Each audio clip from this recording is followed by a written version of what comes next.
and welcome to Stan the Wine Man TV. I am your host, Stan Rattan, and this is a blue-collar wine show where I help you spend your wine dollars wisely. First of all, I'd like to thank Mike Sheridan for the last episode. We did a blind Cab Franc tasting. It was very interesting to see which one came out on top. It was very exciting. Always love working with Mike. I'm sure I'll have another episode with him coming up in a blind tasting. In fact, I'm planning on it. I just have to see if he can do it. So that was fun. This will be my 6th episode on Washington State wines for the month of March. Not a ton, but I'm proud of myself for getting that many out. You know, life can, time is a cruel taskmaster, so sometimes you just can't get as many as you think you can.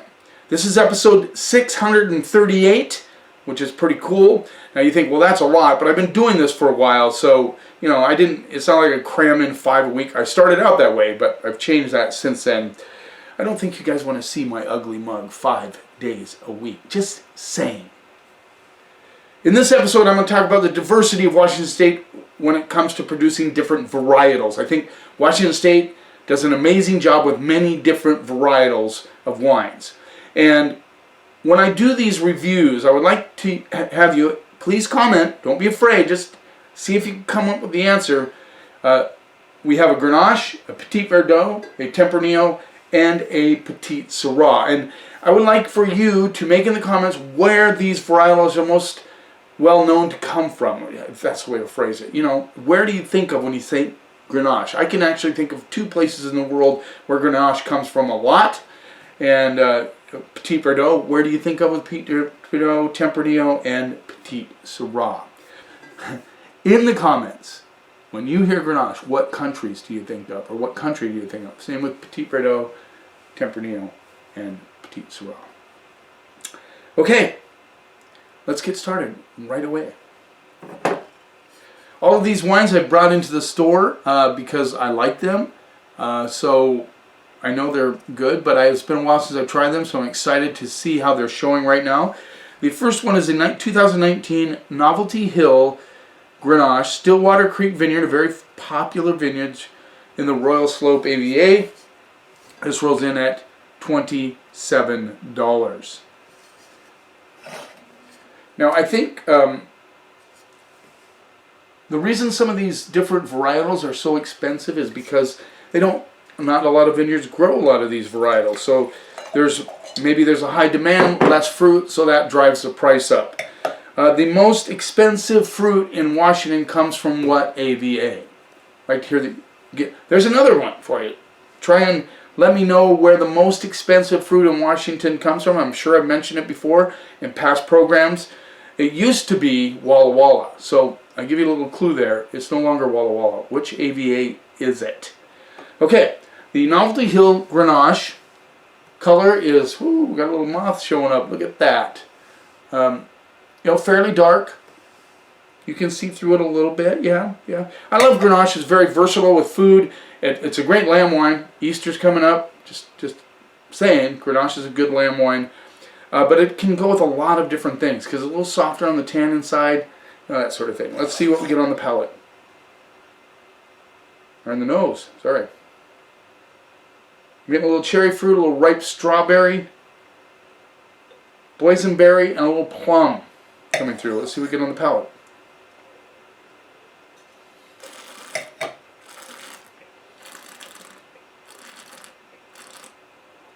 Nice integration, just flows across the palate nicely. There's a little bit of a grip on the tannins on the backside, but not serious. Very spicy. That's what I love about Grenache.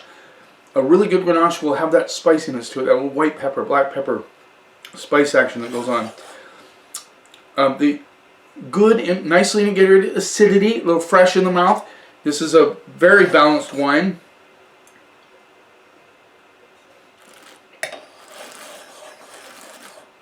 I'm getting a little earthiness as well, which I like, which gives it a savory quality as well as that fruit, that ripe strawberry, cherry, plum, and boysenberry that is coming through on the palate real nicely. This is a very balanced, nice wine, 10 in the delicious category, nice spice, well-made Grenache. And you'll find a lot of Grenache from the state of Washington that is very good.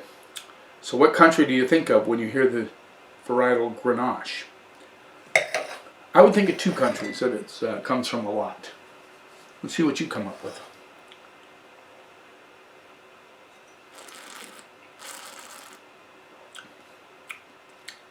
Yeah, there's a little umami character on the backside of this one.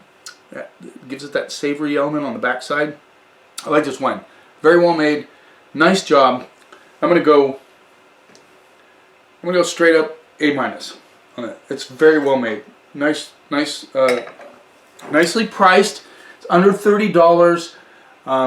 There are some Grenache out there from Washington that are less money, but this is top-notch stuff. It really is. Let's move on. Porteous, 2018 Porteous Petit Verdot Rattlesnake Hill. So it's the Yakima appellation, $16. Peter Porteous has been out a long time. I believe his son or sons are taking over the operation now, but he's still around. Love Peter. He's very cavalier, very maverick-like. Takes a lot of, does a lot of different things. And his sons are following suit. Sons, I'm not sure on that one. So Petit Verdot, they use it a lot in a particular part of one country. Very, very dark. Almost black, purple black. Yes. Let's see what we get on the nose. Boy, I just get this like kind of a savory herbal quality, a little bit of purple flowers, some licorice coming through. A little bark. Then there's really dark fruits. They're not specific fruits, but just a kind of a combination of dark fruits. A potpourri of dark fruits. Maybe hedging towards currant, I would say. Let's see what we get on the palate.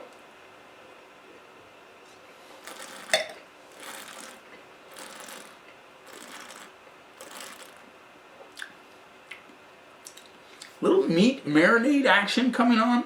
The currant notes are there. Really, really kind of gritty tannins on the backside, but up front, kind of plush with that kind of meat marinade thing going on.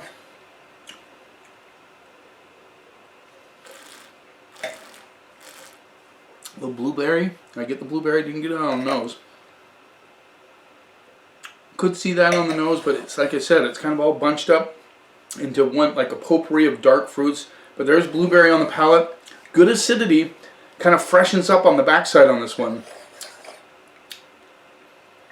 This is an intense wine. I mean, this is intense. The first thing I think of with this is rib steak. Because it's just got to have that nice balance of acidity, fruit, tannins. Mouth-watering. I'm almost drooling.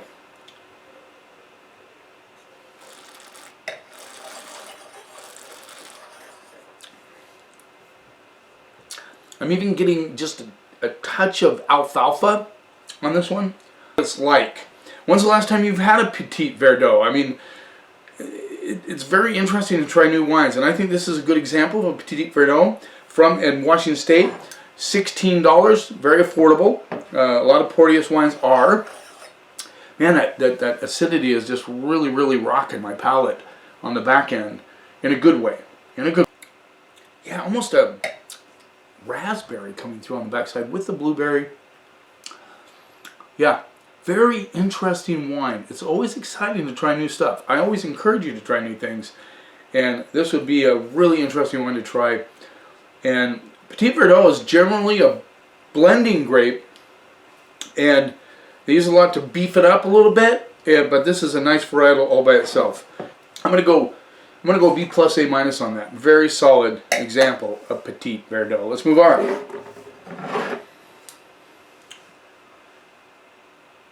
(2019) Longship Cellars Invader, Tempranillo, Columbia Valley. I love this winery. $28. Kyle and Cassie Welch. Kyle's a very talented winemaker. Cassie is a very hardworking marketer. And she works in the winery as well. Nice people. He's a very talented winemaker. I love his wines. Let's see about Tempranillo. So when you hear the word Tempranillo, where does your mind go to as far as in the world? Where does it go? Let me know in the comments. So, color, darker than a Grenache, not as dark as a Petit Verdot, kind of in the middle. I can see a little bit through it. But, you know, it gets into that kind of dark red, burgundy color. Alright, let's see what we get on the nose. Now when I said about the wine, okay, so very, very earthy on the nose. I mean, like, I'm getting licorice, getting some dark cherry. I can smell some spice on this one, which is really cool. Currant, dark cherry, bit of earth coming through, licorice. Yes, let's see what we get on the palate.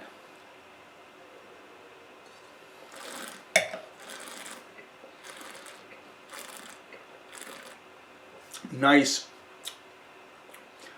fruit, but balanced by good acidity. Just a touch of spice on the backside. Almost a little bit of chocolate coming through on the back end of this, which is really cool. I know Kyle Welch really likes Tempranillo. That's one of his favorite varietals, and he does such a nice job with it. And if you don't, now, don't expect this Tempranillo to taste like a Tempranillo from another country. Whole different terroir, different styles, but I think Washington State produces some pretty nice Tempranillo.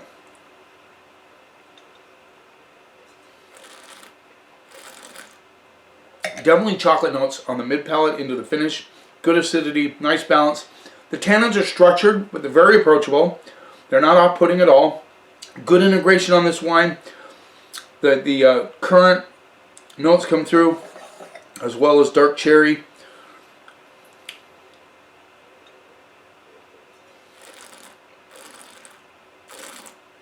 This is really going to flesh out. This has, speaking about fleshing out, this is real fleshy tannins on this one as well.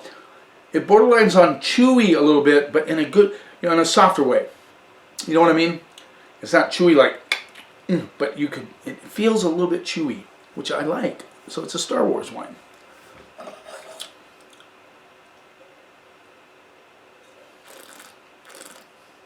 This is a dangerous Tempranillo. I would have trouble putting this bottle down, just saying.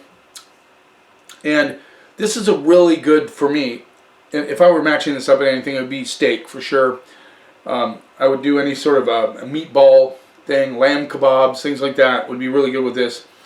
So the tannins aren't overly powerful, but they're there. They're a little bit on the chewy side. The wine itself is chewy. I don't know about the tannins, but the wine has a fleshy element to it. Reminds me a little bit of some wines from Northern Rhone, although they do not do Tempranillo in Northern Rhone. I hope you get the idea. St. Joseph type chewy.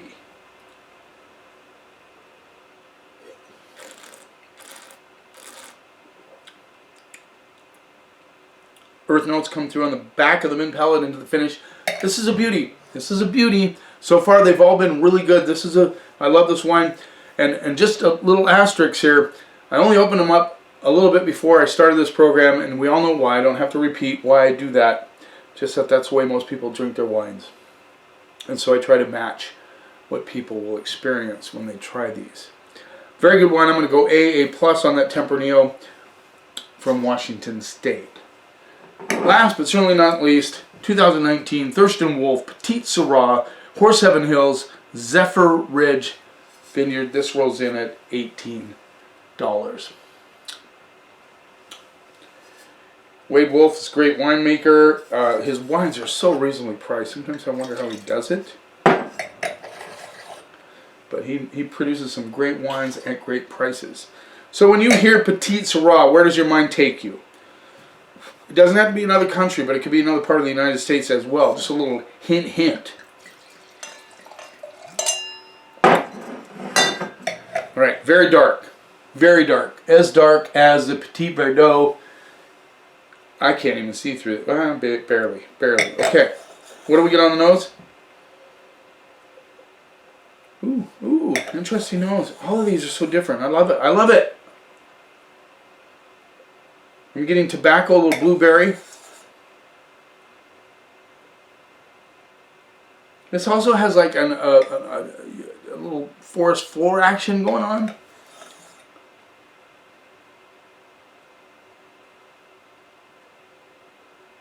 Blueberry and yeah, touch of ripe blackberry. Yeah, I'm gonna stop there. I mean, this is like nothing's really jumping out, and my snaz is working. I get a hint of licorice too, like that natural licorice as well. Let's see what we get on the palate.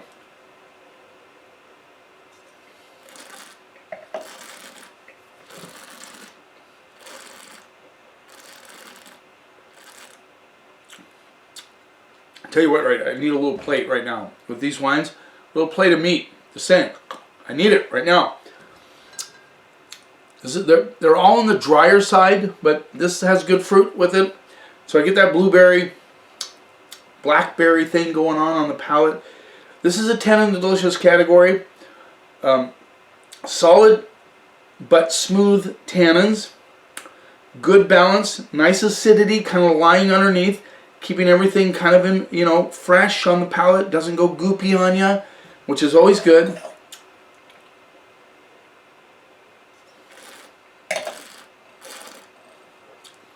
The tobacco notes are there. They're hiding underneath, kind of like the underbelly there, and they really come out kind of on the back of the finish. I really get that kind of tobacco flavor on the back of the finish. And the blueberries, blackberries, all there. It's very seamless across the palate. Nicely structured tannins, but very approachable. All of these fall into that category. This even has a little bit of spice on it. My mouth is drying out only because these wines are so solid. They need food. They do. They really do.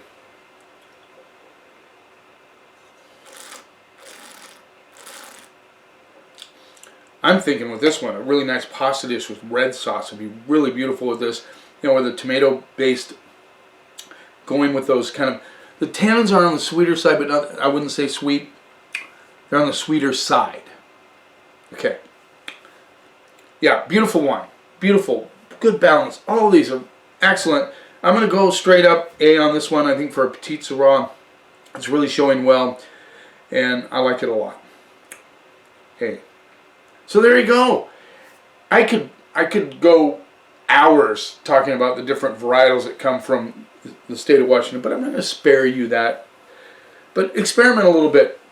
Try these different varietals from Washington State. I mean, we do Great Cab, Merlot, Syrah, red blends, which we did a nice episode on that. Chardonnay.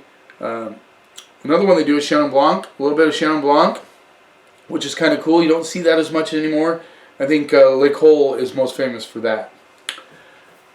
Thanks for taking a little time in your day. Thanks for kind of celebrating Washington Wine Month with me in March. If you haven't already, please subscribe to my channel. I appreciate it. Then you can see what's coming out. I have more and more subscribers, and I hope to do a shout out to some of them in the next episode, which, give you a little preview, will be a very interesting episode on orange wine. Looking forward to doing that. You keep watching, and I'll keep helping you spend your wine dollars wisely.